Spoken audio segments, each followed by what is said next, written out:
for a shoe. So, ang story dito, okay, sige, o ka ba? Page 1. So, Caterpillar has lost a shoe. It hurts her foot to walk without it. So, si Caterpillar, pinawala daw ang iyang sapatos niya. Magsakit iyang tiil, hindi ka lakaw kung wala ang sapatos.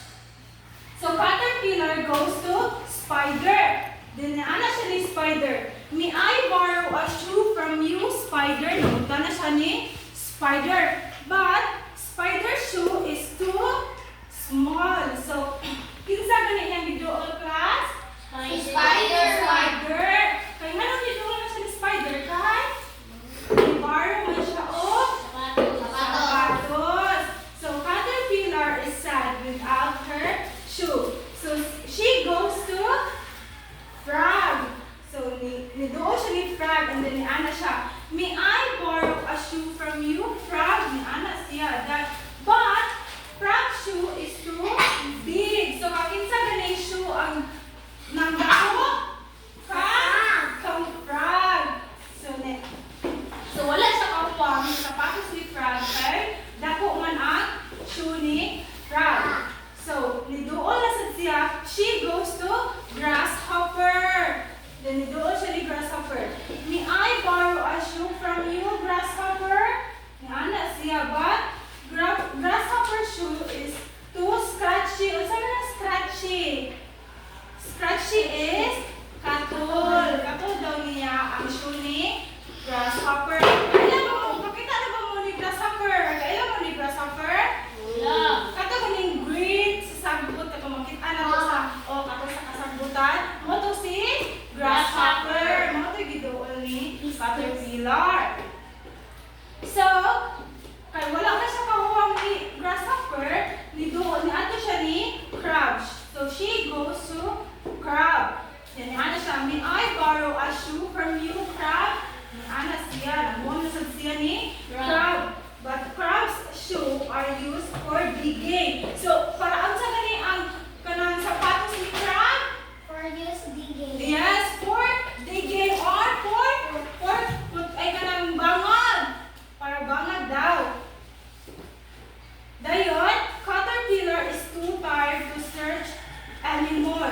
So she curled on a leaf to rest. So, si Caterpillar kay gikapoy naman siya o kanang pangita jud kung kinsay masakton niya nga sapatos, nangita siya dahon and then yun sa niya yung kaugalingon, bukod niya yung kaugalingon sa leaf, sa dahon, bukod niya kay para maka-rest siya. And then Caterpillar decide to rest and make a kukon. Sa kanilang kukon? Kukon is, ang kukon sa Caterpillar is katong iyaha puy-anan. Yes, o parang katong anak. So Caterpillar decide to make a pusi kukon to sleep in. So, kailan mo magkukon, class?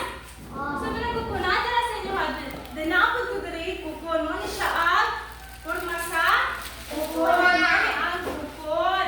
So, nagnala siya daan to para natog siya sa iyahang kukon nagihimo. Then, days pass by and when Caterpillar stepped out of her kukon, na-turn siya into a beautiful butterfly. So, pag umano niya, katog pila ka dili sa kukon, kaya napurma na siya, pagawas niya, napurma na siya into a beautiful butterfly. So, nakasagot na ba ang tanan sa akong story? Ang sa kanito, Gia, listen and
pangutana and false kung sayo.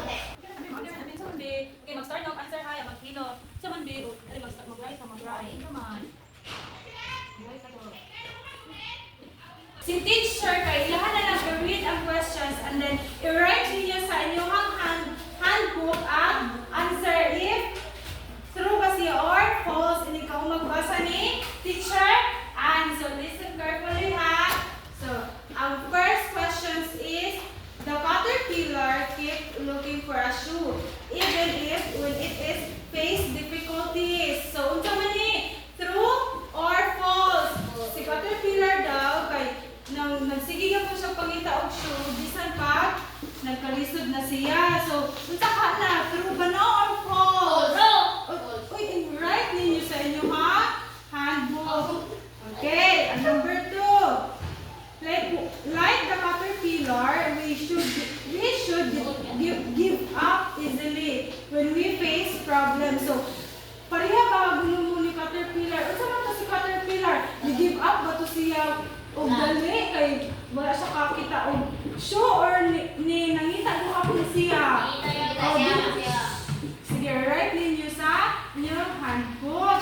Okay, so tara na. Question number 3. The caterpillar asked for help from others to find the right shoe. So, ni-ask daw si caterpillar sa uban nga animals para mutabang pangita sa iyang shoe. False ba na or true? Okay, humana mag-answer? Naman, ipas na ni teacher ang handbook. Ipas na. Okay, humana mag-answer. Kaya chika na ni teacher para manggawas na ta. Nasuwatan ba niyo yung pangan? Sumagay sa pangan.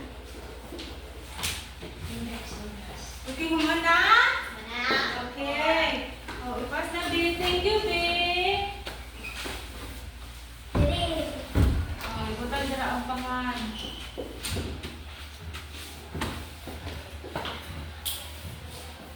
Yeah, thank you.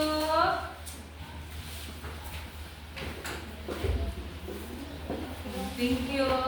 Okay, nakasabot ra po mo sa story. Nalingaw mo sa story ni Teacher Ann. Yes, nalingaw. Okay. Okay, nalingaw na mo. Okay, magawas sa ta. Please stand up. Let us pray in the name of the Father, the Son, and the Spirit. Amen. Glory be to the Father, And to the Son, and to the Holy Spirit, as it was from the beginning, now, and ever shall be, world without end. the Father, the Son, and the Holy Spirit. Amen. Goodbye and thank you, class.